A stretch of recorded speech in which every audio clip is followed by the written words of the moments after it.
Well, here we are, folks. You all wanted it, so here it is. My top 10 waifus in Fire Emblem. This has been a long time coming, and even though the number 1 is pretty predictable, I'm supposed that you guys will enjoy it either way. Oh, come on. Ah, shit. I knew popping that humanity was a terrible idea. Oh well. I suppose I should dispose of this pretty quickly.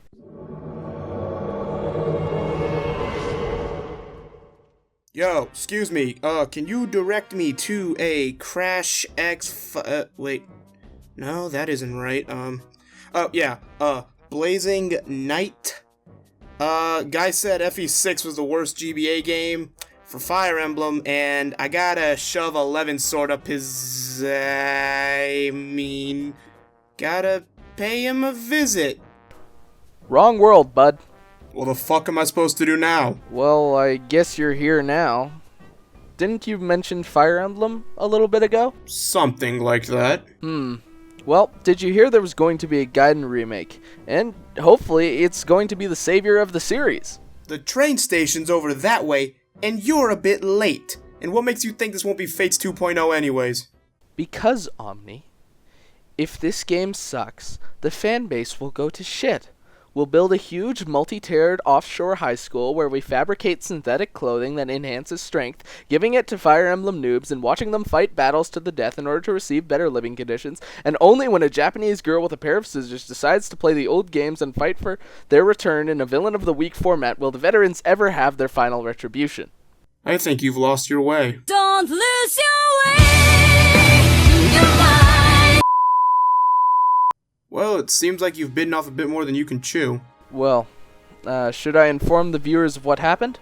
Be my guest. Hello everyone, and welcome to the 4 reasons that the Gaiden remake is the best decision intelligent systems have made since Lynth's thighs. And after suffering an aneurysm, I have made the executive decision that this topic was a bit large for me to handle on my own, so I brought a friend. What's up guys, it's your weapon of choice, the Omni Blade here. As Zerk mentioned, we'll be going over how the Gaiden remake will not only be a return to form, but also a very important marker in the series' history. In no particular order of importance, we will be discussing the 4 major reasons as to why, although between the Gaiden remake and FE Heroes, they both seem really important to the future of Fire Emblem. FE Heroes? That could almost be a video all in of its own. If only a smooth talking tactician with cliched anime tropes including the white hair could make such a video. But that's besides the point. Here's our reasons why the Gaiden remake marks a future of a Fire Emblem that is brighter than ever. And with that being said, this is our list. Fan backlash is a fun term, and it's something that Fire Emblem Fates received a lot of. I've gone into excruciating detail across 3 videos as to why Fates failed to please the majority of the veteran fanbase.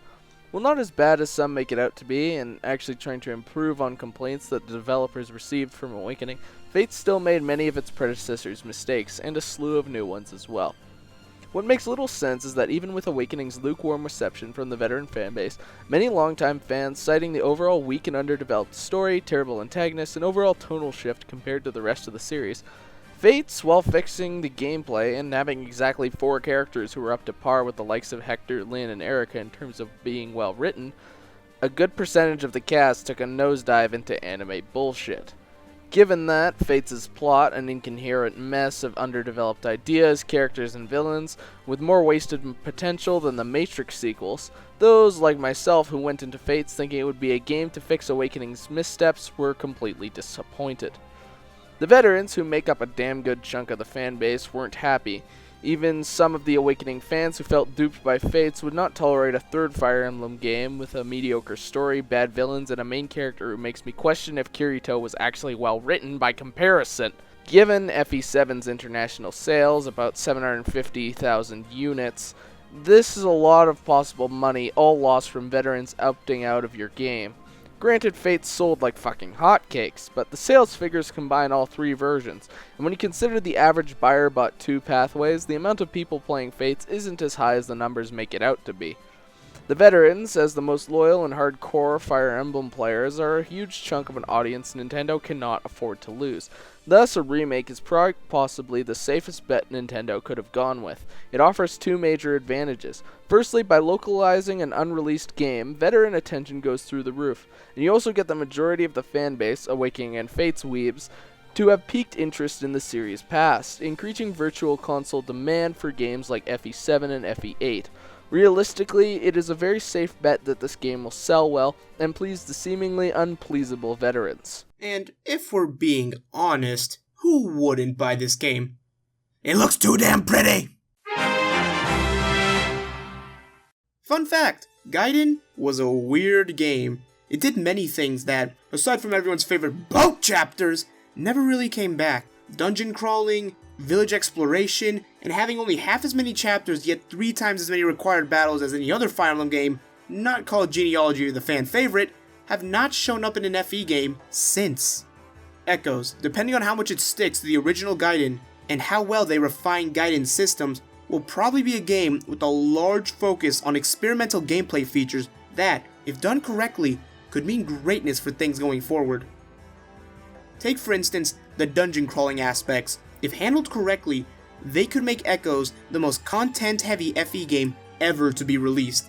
While at the time at recording this, I haven't played the original Gaiden, but if there's anything I've learned from hearing people who have actually played the original Gaiden talk about this, is that growth rates were virtually non-existent aside from Alm's 50% HP growth, and that dungeon crawling was a hassle, since there were zombies who give even Camilla a run for her money. If the dungeons in this game are as well structured as their visuals, we're in for a treat. Imagine as DLC, huge, sprawling, multi-level dungeons stocked to the brim with the strongest enemies and the most plentiful of loot. Additionally, if dungeons are randomly generated upon each playthrough, it adds an element of replayability Fates can only dream of achieving. Stuff like the dungeons in Gaiden, revived and revamped for Echoes, is intelligent systems experimenting with new gameplay features and ways to innovate the classic FE formula. And if gameplay elements like dungeons go over well with the Gaiden remake, it's not too much of a stretch to think that FE Switch won't have entire chapters based around dungeons. And hey, if I'm staring at Celica's back for several hours, that's a win-win situation. As probably the harshest critic of Fire Emblem plots in recent memory, and the esteemed writer of what is really just glorified Fates fanfiction, knowing Gaiden's plot is rather simplistic and underdeveloped doesn't worry me in the slightest. Granted, this might be a bit too early to call, but given the trailer, it seems to me that this isn't just a simple cut and paste of Gaiden with fancy new cutscenes and a fucking gorgeous new art style, but a complete reimagining of the story. Think back to the trailer. Right off the bat, we have Promise, with Alm and Celica as kids, discussing the lore of Gaiden. This scene is pretty effective given how it shows off these characters' history clearly and concisely. Given that, along with the brand new studio hired for this game's cutscenes, and the entire goddamn trailer being focused on setting up the nations of Valentia in a way that accentuates the moral gray of the story, Zofia having taken to their lives of excess and being a bunch of pricks basically, and Rigel pretty much being an entire nation comprised only of Jotaro Kujos. It shows that IS has taken the base plot of Gaiden and expanded it. In doing this, they solved the absolute biggest problem that every recent Fire Emblem has: underdeveloped ideas and wasted potential. At a standard level, Gaiden already has a plot on par with Awakenings in terms of disinterested villains and 3 major arcs. The fact that it is all but confirmed that they are expanding an already passable plot gives me much hope for this game. If the writing team can get Alm and Celica right, which shouldn't be too hard, make Dozer even more of a dick, and possibly introduce the Emperor of Rigel earlier on, and build up Duma throughout the story, we will have a story that could be on par with the likes of FE7 and FE9. Not FE8, because topping Lion in a Western game is going to be downright impossible. They came close, but not quite yet. And as a bonus, this game is going to be fully voice acted. This Gaiden remake is going to be pretty damn important. Every few FE games, we get one that, depending on its sales, alters the course of the franchise. The first of these was FE6, as with the departure of Shozo Kaga as head developer of Fire Emblem, the games took a drastic turn that made Fire Emblem simpler and a far easier game compared to the previous entry, the Ratio 776, often considered the hardest of the Fire Emblem games. But this made Fire Emblem more accessible to a larger audience, which helped the declining sales. Sound familiar? Well, it should, because Awakening literally did the exact same thing. Indeed, there are many things very suspicious about Echo's Shadow of Valentia.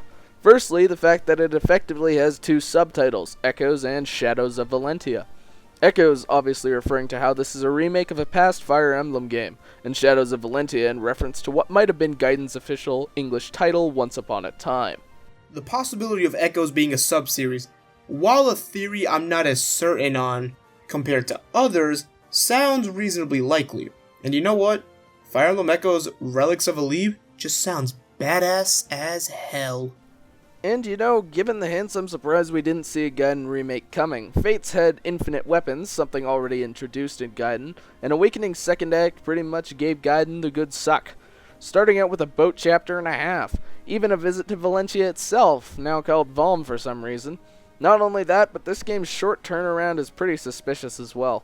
Well, obviously running off the Fates engine, the first trailer we got gave us an English release date 5 months after initial reveal, and add that to Fates' turnaround to an English release was just over a year for Canada and the US, and true to life, Europe got really fucked over by the transaction in Fates. In fact, I'm pretty sure Echoes comes out a few days before/after the Europeans' release date, meaning that Fates might even be a year old in Europe by the time Gaiden comes out. I remember you also saying that FE6 was likely to be the next game to get the Echoes treatment, as we're dubbing it. Would you care to elaborate? Yeah, but a lot of that actually has to do with stuff surrounding FE Heroes and some of the hints dropped by that mobile app. Too bad there isn't another video that covers that. Maybe I'll find one if I try to cross timelines again. Anyways, in conclusion, Echoes marks a change in attitude from the developers of Fire Emblem. It's almost like they're finally listening to the die-hard fans and considering the veterans rather than continually sucking Awakening like a horny Conquest player would Camilla's bosom. It marks a rekindled hope in the minds of many long-time fans. And how could we not have hope? Nah, goddammit, the art style is absolute perfection! Don't lose your way. Your mind free to be. Hey guys, thank you for sticking it out to the end. Firstly, I'd like to give a huge shout out to my buddy the Omni Blade for coming on and doing this with me. It was a ton of fun working with him. And yeah, just go over there and show his channel some love. Just go into like the comments of one of his videos and type hashtag Lynn is best girl there. I'm sure he'll appreciate it. So yeah, go over there and do that. Anyways, so again, huge shout out to Omni for being here. Yeah, so I hope you guys enjoyed the first collab I've done. And if you're wondering, yes, Omni and I did do more stuff together. Over on his channel, if it is up by the time that I'm recording this, there will be an annotation up on screen in the cards that will take you to the video we did together over on his channel. It's pretty good, so why don't you go check that out? It was also heavily foreshadowed in this, so I'm pretty sure that was taken obvious. But either way, thank you guys so much for watching. I have been ZerkMonsterHunter 4, and as always, happy hunting.